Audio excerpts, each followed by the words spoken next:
உலக மீட்பராம் ஆண்டவர் இயேசுவின் அற்புதமான நாமத்தில் அன்பானவர்களே, உங்களை வாழ்த்துகிறோம். அனுதினமும் வேதத்தை வாசியுங்கள். தேவ ஆவியின் புது பலன் உங்களுக்கு உண்டாகும். எல்லாவற்றுக்கும் தேவ சமூகத்தை தேடி நீங்கள் ஜெபியுங்கள். ஊக்கமான ஜெபம் மாபெரும் ரட்சிப்பையும், மாபெரும் சுகத்தையும், மாபெரும் பதிலையும், மாபெரும் ஆசீர்வாதத்தையும், மாபெரும் அடையாளத்தையும், ஒரு வெற்றியும் நமக்கு அது கொண்டு வரும். அப்போஸ்தலர் 2ஆம் அதிகாரம் 40வது வசனத்தை பாருங்கள். இன்னும் அநேக வார்த்தைகளாலும் சாட்சி கூறி, மாறுபாடு உள்ள இந்த சந்ததியை விற்று விலகி உங்களை ரட்சித்துக் கொள்ளுங்கள் என்றும் அவன் புத்தி சொன்னான். பரிசுத்த ஆவியால் நிரம்பிய பேதுருவும் மற்ற அப்போஸ்தலர்களும் ஆயிரமாய் கூடியிருந்த திரள் கூட்டத்திற்கு ஆண்டவராகிய இயேசு கிறிஸ்துவனுடைய பாடுகளையும் உயிர்த்தெழுதலையும், அவர் ஜீவனுள்ள தேவன் என்கிற சத்தியத்தையும் அவர்களே முன்னின்று சாட்சியாய் சொல்லி அறிவித்து, ஆவியின் ஏவுதலாலே அந்த மத வெறியினால, அறியாமையினால, அவநம்பிக்கையினால கண் குருடாய் போயிருந்த அன்றைய யூத மக்கள் கூட்டத்தில் மாறுபாடான இந்த சந்ததி விட்டு விலகி வெளியில் வந்து உங்களை ரட்சித்துக் கொள்ளுங்கள் என்று அவர்கள் போதித்தார்கள். இந்த வார்த்தை, ஆவியானவருடைய இந்த வார்த்தை அந்த மக்கள் கூட்டத்தின் உள்ளத்தை குத்தியது. மாறுபாடான வாழ்க்கையை எண்ணி பார்த்தார்கள்.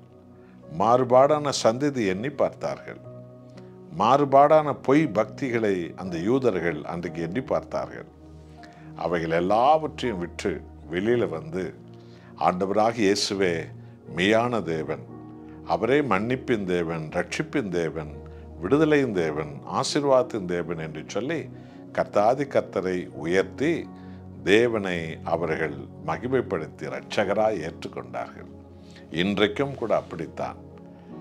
அது ஒரு பெரிய கூட்டமாக இருக்கட்டும், ஒரு பெரிய எழுப்புதல் இடமா இருக்கட்டும், சபை போதனைகளாக இருக்கட்டும், வீட்டு கூட்டங்களாக இருக்கட்டும், தனி மனித ஒருவனுக்கு பிரசங்கிப்பதாக இருக்கட்டும், ஆண்டவர் இயேசுவின் சத்தியத்தை கேட்கிற ஒவ்வொரு இடத்திலும் ஆவியானவர் அவர்களை உணர்த்தி, மாறுபாடான கடந்த கால வாழ்க்கையும், மாறுபாடான சமுதாயத்தினுடைய எல்லா விதமான போலியான பக்திகளையும், பேய்கள் உண்டாக்கி வைத்திருக்கிற பாதாள பக்திகளையும், அக்கிரம வழிகளை விற்று விலகி நாம் வெளியில வந்து, அதான் மெய்யான மனம் திரும்புதல். கிறிஸ்துவண்டை வந்து சேரும்போது பரிபூர்ண ரட்சிப்பையும், பரிபூர்ண சுகத்தையும், பரிபூர்ண ஆசீர்வாதத்தையும், பரிபூர்ண விடுதலையும் நாம் பெற்றுக்கொள்கிறோம் என்று ஆவியானவர் நமக்கு இந்த சம்பவத்தை சாட்சியாக சொல்லுகிறார். ஆகவே இந்த போதனைகளை கேட்கிற நீங்கள் எல்லோரும் ஏதோ தினமும் கேட்குறோம், ரொம்ப நல்லா இருக்கிறது என்று சொல்லிவிட்டு உங்கள் வேலையை, பழைய வேலையை ஆரம்பிக்க வேண்டாம். ஆராய்ந்து பாருங்க.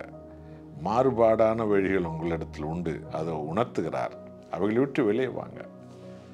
ரகசிய பாவங்களை விட்டு வெளியே வாங்க. அவன் நம்பிக்கைகளை விட்டு வெளியே வாங்க. பொய் பக்திகளை விட்டு வெளியே வாங்க. ஜீவனுள்ள தேவனாம் ஆண்டவர் இயேசுவை பற்றி, அவர் பாதங்களை பற்றி கொள்ளுங்கள். ரட்சிப்பை காண்பீர்கள், அபிஷேகத்தை காண்பீர்கள், வெற்றியை காண்பீர்கள், ஜெயத்தை காண்பீர்கள், புதுபலனை காண்பீர்கள்.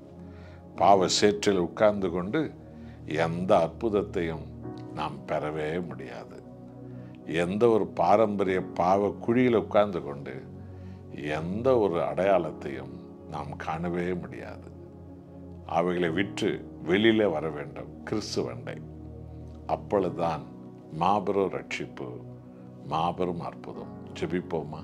அன்புள்ள ஆண்டவரே, மாறுபாடான சந்ததிகளை விற்று உலகம் உருவானது முதல் அது முடிய மட்டும் கிறிஸ்து இயேசுவண்டை இன்றைக்கும் ஒவ்வொருவரும் வெளியில வந்து இயேசுவை பற்றி கொள்ளும்போது ரட்சிப்பையும், விடுதலையும், சுகத்தையும், பலத்தையும், அபிஷேகத்தையும், ஆசீர்வாதத்தையும் எங்கள் தகப்பனீர் இன்றைக்கு நீர் கொடுக்கிறவராக இருக்கிறீர். ஆகவே என்னோடு ஜெபிக்கிற ஒவ்வொருவரும் மாறுபாடான சந்ததிகளை விட்டு வெளியே வரும்படியான உணர்த்துதலை ஆவியானவர் கொடுத்து அவர்கள் முகங்களை பிரகாசிக்க வைக்க வேண்டுமாய் நான் வேண்டிக் கொள்கிறேன். இயேசு நாமத்தில் பிதாவே, ஆமென்.